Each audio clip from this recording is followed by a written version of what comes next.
Assalamualaikum warahmatullahi wabarakatuh.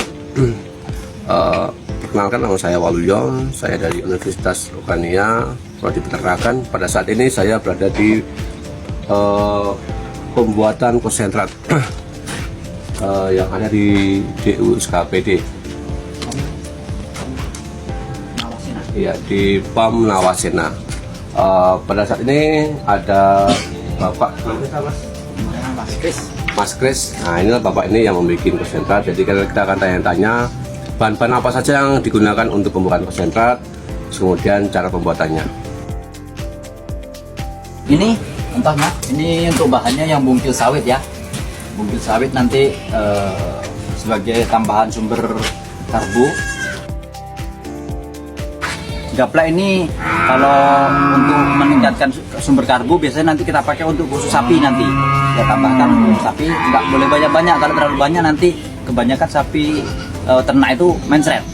Ya. Jadi yang kita pakai kulit ubi yang di depan ini.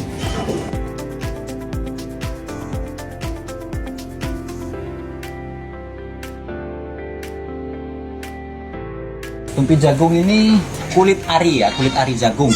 Jadi beda sama jungle-nya. Kalau jungle itu yang bagian tengahnya itu, kalau ini kulit daripada jagung itu sendiri, biji jagungnya itu kulitnya. Ini yang kita olah menjadi konsentrat. Nah, yang kemudian ini dia bahan berikutnya yaitu kulit kedelai.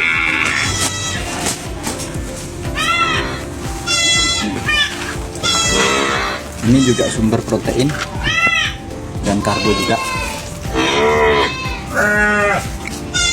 Nanti setelah bahan-bahannya semua kita olah, kemudian kita jadikan fermentasi, inilah konsentrat. Pembuatannya nanti sama-sama kita tengok. Kemudian produksinya Mas, satu produksi itu berapa kilo untuk bahan-bahan? Sebenarnya kalau untuk produksi itu menyesuaikan dengan kebutuhan ternak kita, Mas. Maksudnya berapa jumlah ternak kita, jadi kalkulasinya itu nanti untuk sekian hari kan seperti itu. Ya. Dengan ternak yang ada di Nawasena Farm ini kurang lebih kalau untuk kambing dan domba ada sekitar 400-an ekor, kemudian ada sapi juga, sapi mungkin ada sekitar 50-an lah, 50-an ekor ini. Untuk pembuatan pakan kambingnya sendiri, konsentrat untuk pakan kambing dan pakan untuk sapi, karena breeding dan fattening kan beda. Ada perbedaan sedikit nanti dengan komposisi karbo dan seratnya. Jadi ada sedikit tambahan lain nanti untuk di pakan sapi, begitu juga di pakan domba. Kalau untuk kambing dan domba itu 60-40 Mas. 60-40. Jadi 60 karbo, 40 serat. Maaf, untuk kalau kambing ya, untuk breeding itu 60 serat, 40 karbo. Untuk breeding, tapi kalau untuk fattening kebalikannya, biasanya 40 untuk serat, 60 untuk karbo gitu. Jadi dari bahan-bahan yang kulit ubi, kemudian bungkil sawit, kulit kedelai, bungkil kopra, jadi nanti itu apa namanya, itu sebagai sumber karbo. Jadi itulah total kesemuanya itu tadi, itu di angka 40%. Dan 60%-nya nanti di serat itu kita ambilkan dari tumpi jagung. Jadi tumpi jagungnya nanti memang kebutuhannya lebih banyak. Di dalam penggunaan pakan kering ini Mas, hal apa, mungkin kesulitan apa yang dihadapi? Kalau tingkat kesulitannya Mas ya, pertama itu proses penyiraman yang mungkin bukan sulit sebenarnya, pertama lebih ketelatenan sama kesabaran. Jadi untuk mengkalibrasi kebutuhan air tadi, kita kan tetap menggunakan media air. Kalau untuk fattening nanti kita gunakan molase pakai tetes tebu. Jadi waktu mengaplikasikan itu tuh bagaimana caranya menakar air supaya tidak terlalu basah dan tidak terlalu kering. Jadi itu yang butuh kehati-hatian sebenarnya. Jadi, apa namanya, fokus lah, jangan sampai terlalu basah nantinya kan. Sebenarnya kalau untuk pengaruh tidak banyak pengaruhnya menurut saya, cuman dari visual nanti, kemudian dari teksturnya waktu kita berikan ke kambing atau domba, begitu juga kepada sapi. Proses dia memakan itu kan terlihat itu, ya maksudnya mana yang lebih dia sukai kan seperti itu. Jadi untuk mengkaji selama kita membuat konsentrat ini lebih cenderung ke proses penyiraman tadi ini. Fungsinya kita menggunakan konsentrat ini kan pakan kering, Mas. Yeah. Jadi kenapa kita gunakan air? biar bagaimanapun di dalam keringnya konsentrat itu tetap mengandung kadar air kan seperti itu. Fungsinya pas makan dia tidak bersin-bersin. Jadi kalau misalkan kena hembus bersin itu, topi jagung ini kan kering dan ringan banget ya, ringan sekali. Jadi terbang-terbang. Nah itu yang kita hindari seperti itu. Makanya tetap kita berikan air, memudahkan kita untuk proses pengadukan. Tapi ada kan sekarang keuntungannya Mas, memakai pakan kering itu apa keuntungannya? Kalau dari keuntungan Mas, kalau untuk sisi ekonomisnya ya, mungkin pertama bahan-bahannya itu kontinuitasnya tinggi. Jadi berkelanjutan gitu. Bahan-bahan ini selalu ada. Satu. Yang kedua mungkin lebih murah. Kenapa saya bilang seperti itu? Karena kalau sebanyak ini ternak yang harus dipelihara, kalau kita harus nyari rumput Mas, Ya. kan nggak mungkin. Rasanya patah pinggang nanti dia, kan seperti itu. Makanya lebih efisien dengan menggunakan pakan kering. Pertama dari kebutuhan serat dan protein dan karbonnya itu tercukupi. Kambing juga jadi bebas dengan porang.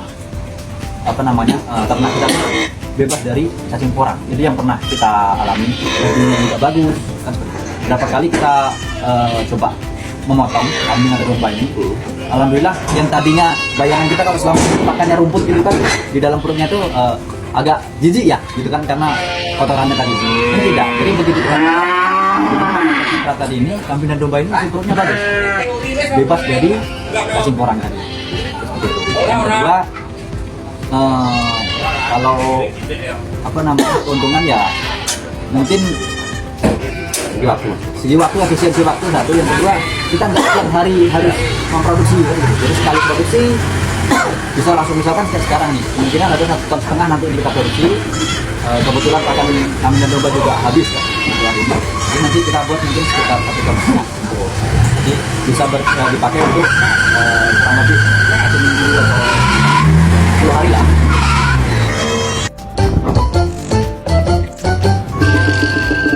Ini nanti disiram terus ini dinaikkan. Biasanya ini kan campuran tambahan untuk tumis jagung.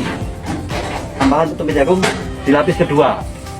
Jadi kalau di lapis kedua makanya ini kita angkat dulu, lalu kita sirami, kita siram supaya mengurangkan debu. Baru ini dinaikkan ke atas.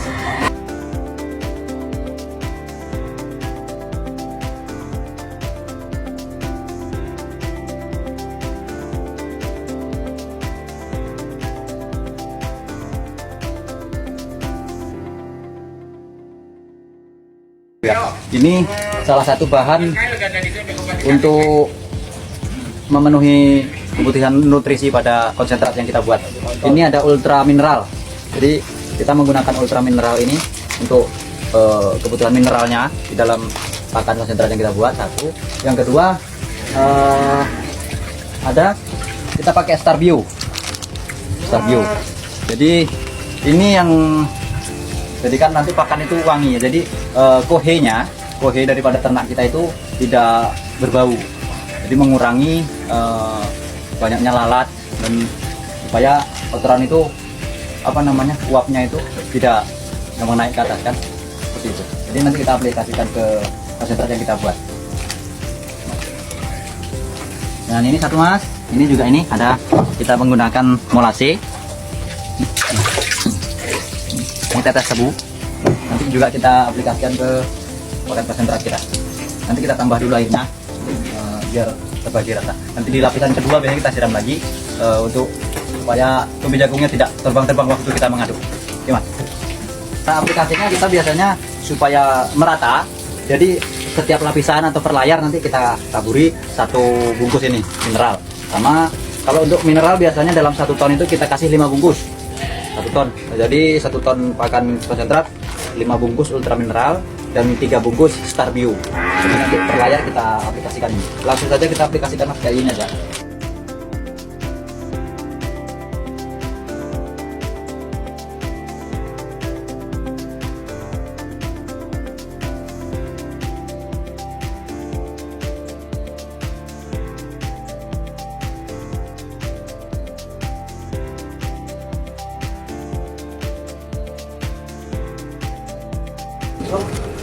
Kita langsung naikkan tumis jagungnya Mas. Kita serak dulu yang ini, kita rasakan juga biar merata.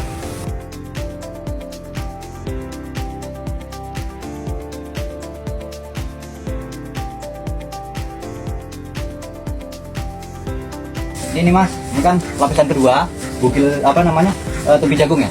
Dan tubi jagung nanti sudah kita hambat semua, kita ratakan, kita aplikasikan ulang penyiraman menggunakan molase, tetes tebu, kita siram cukupnya. Kemudian kalau masih kira-kira kurang basah, kita tambah air lagi kan, kita siram lagi. Dirasa cukup nanti baru aplikasi berikutnya mineral sama probiotik lagi. Baru dinaikkan lapisan ketiga, bungkil sawitnya. Nanti setelah bungkil sawit baru kulit kedelai. Jadi setelah setiap lapisan itu nanti tetap kita kasih mineral sama probiotik tadi. Jadi mas, kalau untuk kebutuhan pakan ya, kebutuhan pangan daripada ternak kita ini, khususnya untuk kambing atau domba ini, menggunakan konsentrat ini kita biasanya dalam satu hari itu paling 2 kilo mas untuk 1 ekor ya. 2 kilo itu untuk 1 ekor, pagi dan sore. Pagi 1 kilo, yang kedua nanti sore hari itu 1 kilo. Itu sudah sangat-sangat mencukupi mas. Cuman biasanya selain dari konsentrat, tetap kita beri pakan hijauan berupa silase daun ubi untuk kambing dan domba. Mungkin itu mas. Jadi mungkin lebih efisien lah. Kalau untuk hijauan ini, silase ini hanya pelengkap saja, paling ya secukupnya. Mungkin kalau untuk silase ini 1 ekor mungkin sekitar setengah kilo, nggak sampai mungkin mas setengah kilo ya. Cuman kurang lebihnya sebanyak itulah untuk silase. Itu untuk kebutuhan kambing dan domba mas ya. Kalau untuk sapi, sebenarnya kita memberi itu tergantung dari sapi itu baru mengenal konsentrat atau sudah lama kan, seperti itu. Jadi kalau misalkan kita ada beli baru yang mungkin dari petani, biasanya makan rumput hijauan, kita berikan konsentrat ini masih belum paham, dia belum terlalu doyan untuk makan konsentrat, itu mungkin sedikit, kebutuhannya paling sekitar 3 kilo sampai 5 kilo itu sudah cukup. Tapi kalau memang yang dari awal sudah makan konsentrat ini dengan ukurannya mungkin daging-daging di atas 70 itu satu hari itu ya sekitar antara 5 sampai 8 kilo mas untuk satu hari kebutuhannya. Itu dengan tetap aplikasi pemberian pakannya tetap, yaitu pagi dan sore hari. Kemudian sore hari ini tetap kita tambahkan hijauan. Kalau untuk kambing dan domba kita berikan hijauan itu berupa silase daun ubi.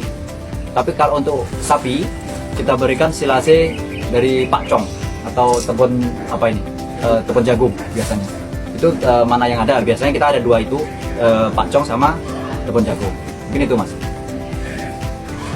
Ya mas, nanti setelah semua bahan ini kita aplikasikan, kita siapkan di sini kan sudah ready. Jadi kita aduk manual menggunakan ini kita aduk pakai sekop manual ya, seperti orang aduk bangunan. Kita aduk merata, kemudian baru kita simpan di dalam drum. Jadi nanti di dalam drum ini kita padatkan, kita isi, kita padatkan, baru kita tutup. Sebenarnya lebih bagus lagi setelah 2 hari atau 3 hari minimal itu diberikan kepada ternak kita. Jadi aroma dari fermentasi itu sudah matang, jadi aromanya lebih harum, kemudian teksturnya lebih, mungkin kalau dari visual bisa dibilang mungkin lebih enak lah ya, untuk ternak kita itu seperti itu. Tapi kalau dalam kondisi darurat, mungkin pakan sedang habis atau kebutuhan pakan untuk segera diberikan, jadi langsung diberikan pun tidak masalah. Untuk normalnya mas, jadi pakan yang sudah kita fermentasi ini idealnya itu minimal 3 hari. 3 hari kita berikan kepada ternak itu fermentasinya sudah umumnya sudah berhasil. Jadi pakan sudah aromanya sudah berbeda, lebih harum. Kemudian dari teksturnya nanti dari pertama kita giling, kita aduk ini, kita masukkan ke sini, dengan nanti setelah di dalam ini kita buka, kita keluarkan setelah 3 hari itu sudah ada perbedaan. Jadi di situ bisa dibilang layak untuk diberikan kepada ternak. Jadi nanti yang setelah 3 hari ini mas, pakan tadi kan sudah siap untuk diberikan kepada ternak. Dengan catatan ya, penyimpanannya ini harus padat dan rapat mas. Jadi harus dipadatkan, kemudian ditutup rapat. Ini kebetulan drum-drum kita pakai klem seperti ini. Jadi dia kedap udara. Kalau nanti ada rongga udara di dalam, takutnya muncul jamur mas. Jadi jamur nanti setelah berjamur itu, walaupun tidak semuanya, biasanya nanti di bagian atas itu muncul jamur. Dia kalau jamurnya yang warnanya putih mungkin aman, tapi kalau yang warnanya merah itu biasanya beracun mas. Beracun ini dalam artian mungkin tidak langsung membunuh ternak kita, tidak ya. Biasanya nanti dampaknya seperti mencret, apa nanti yang berkepanjangan tentu bisa kemungkinan lebih buruknya mati tadi. Kalau untuk yang di packing untuk dijual, konsentrat ini di dalam plastik inner, ada plastik inner di dalam karung itu. Kadang-kadang cara mengikatnya kurang rapat, kemudian mungkin ada kebocoran di dalam plastik itu, ada berlubang atau bagaimana, itu juga bisa mengalami jamur. Itu jadi bisa dibilang proses fermentasinya itu tidak maksimal atau gagal, seperti itu, Mas.